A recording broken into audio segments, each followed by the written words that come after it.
सबसे खुश पक्षी। एक कौवा एक वन में रहा करता था। उसे कोई कष्ट नहीं था और वह अपने जीवन से पूरी तरह संतुष्ट था। एक दिन उड़ते हुए वह एक सरोवर के किनारे पहुंचा। उसने एक उजले सफेद हंस को तैरता हुआ देखा। उसे देखकर वह सोचने लगा, यह हंस कितना सौभाग्यशाली है जो इतना सफेद और सुंदर है। इधर मुझे देखो, मैं कितना काला और बदसूरत हूँ। ये हंस अवश्य इस दुनिया का सबसे खुश पक्षी होगा।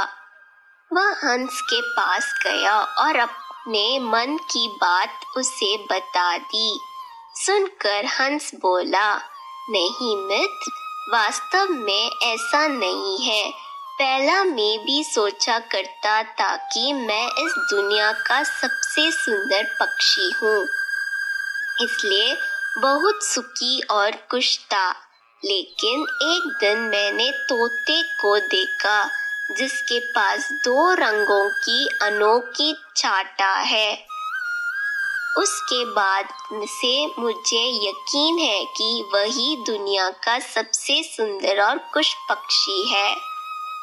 हंस की बात सुनने के बाद कौवा तोते के पास गया और उससे पूछा कि क्या वह दुनिया का सबसे खुश पक्षी है।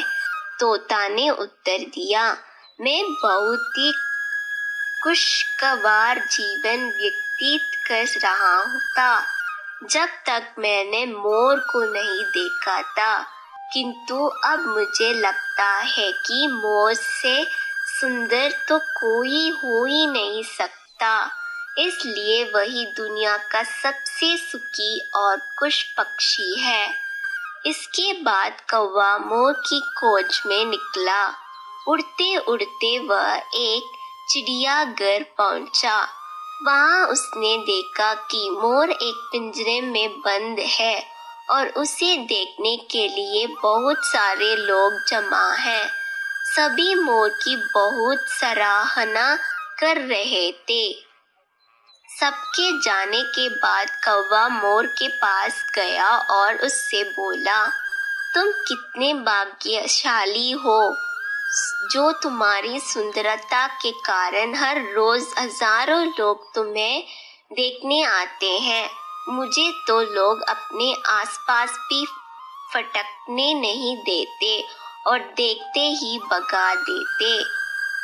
तुम इस दुनिया के सबसे खुश पक्षी हो। कौवे की बात सुनकर मोर उदास हो गया। वह बोला, मित्र, मुझे भी अपना सुंदरता पर बड़ा गुमान था।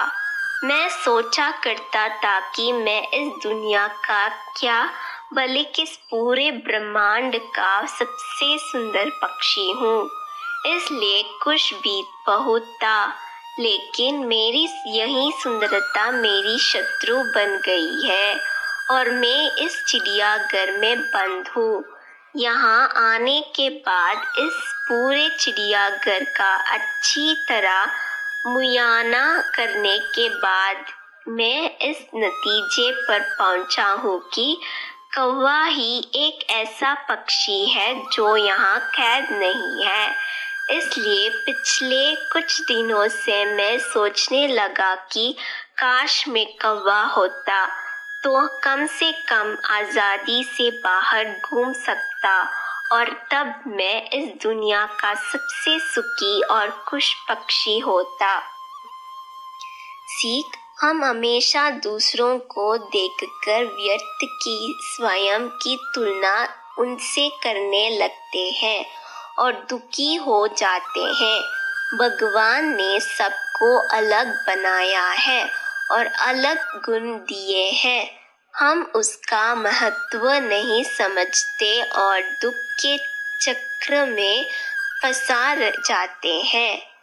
इसलिए दूसरों के पास जो है उसे देखकर जलने की बजाय हमें हमारे पास जो है उसके साथ खुश रहना सीखना चाहिए।